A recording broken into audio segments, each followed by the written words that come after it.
Greek দার্শনিক আর্সেসিলস একটা কথা বলেছিলেন,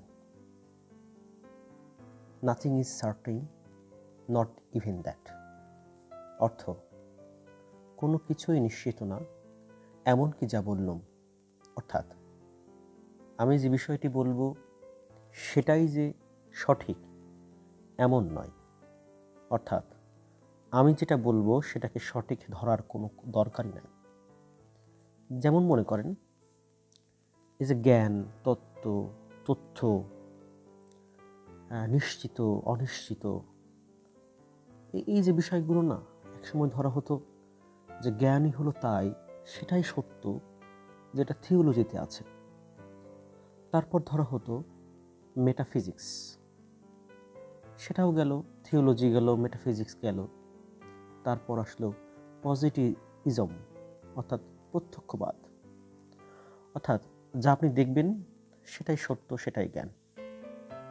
এখন আজ যে বিষয়টি নিয়ে আমি আলোচনা করব সেটি হলো চাকরি নিয়ে যারা হতাশায় আছেন তাদের নিয়ে, তাদের জন্য।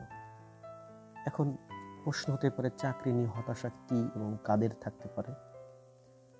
চাকরি নিয়ে হতাশা হতে পারে যারা চাকরি পাননি, তাদের চাকরি নিয়ে হতাশা থাকতে পারে।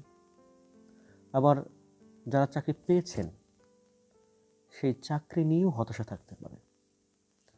দুইটার বিষয়বস্তু, দুইটার স্বাদ বা টেস্ট দুই রকম।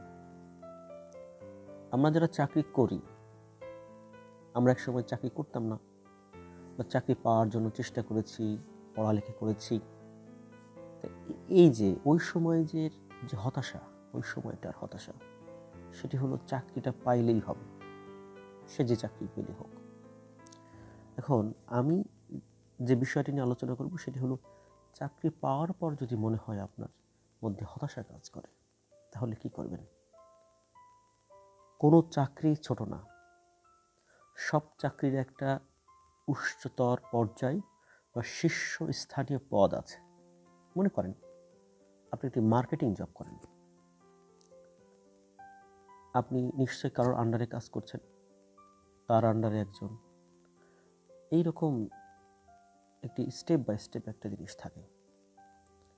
এখন আপনি যদি মনে করেন আমি সেলসম্যান, আমি ছোট, ঠিক না। আপনি এক সময় এরিয়া সেলস ম্যানেজার হবেন, এক সময় ডিস্ট্রিক্ট সেলস ম্যানেজার হবেন, এক সময় বিভাগীয় পর্যায়ে হবেন, এক সময় জাতীয় পর্যায়ে হবেন, এক সময় হেড অফ মার্কেটিং হবেন। সত্য। চাকরি নিয়ে হতাশ হওয়া যাবে না। আপনি যে চাকরি করছেন সেই চাকরিটাকে ভালোবাসুন। সেই চাকরিকে ভালোবাসলে তার সর্বোচ্চ স্কোরে, অর্থাৎ শীর্ষ পর্যায়ে যেতে পারবেন। তাহলে মূল বিষয়টা হলো, চাকরি নিয়ে হতাশ হবেন না।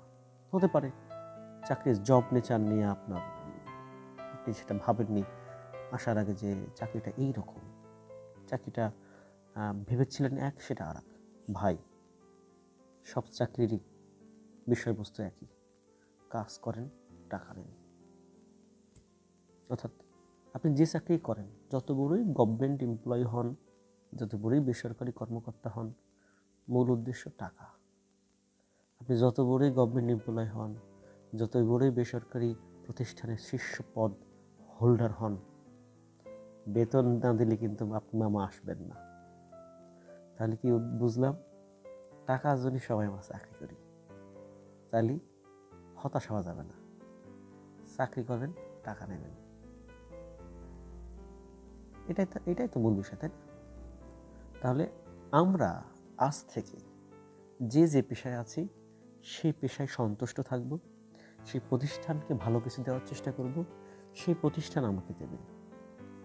তাহলে আমরা যদি বুঝতে পারি, তাহলে বিষয়টা কিন্তু সহজ হবে। আমরা আর হতাশ হব না।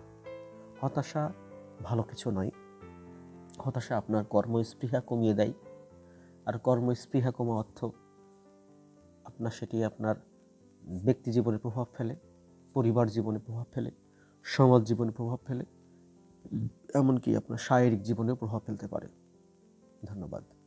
চ্যানেলের বক্তব্য ভালো লাগলে নতুন বক্তব্য শোনার জন্য আপনাকে সবিনয়ে আবেদন করছি চ্যানেলটি সাবস্ক্রাইব করবেন। আল্লাহ হাফেজ।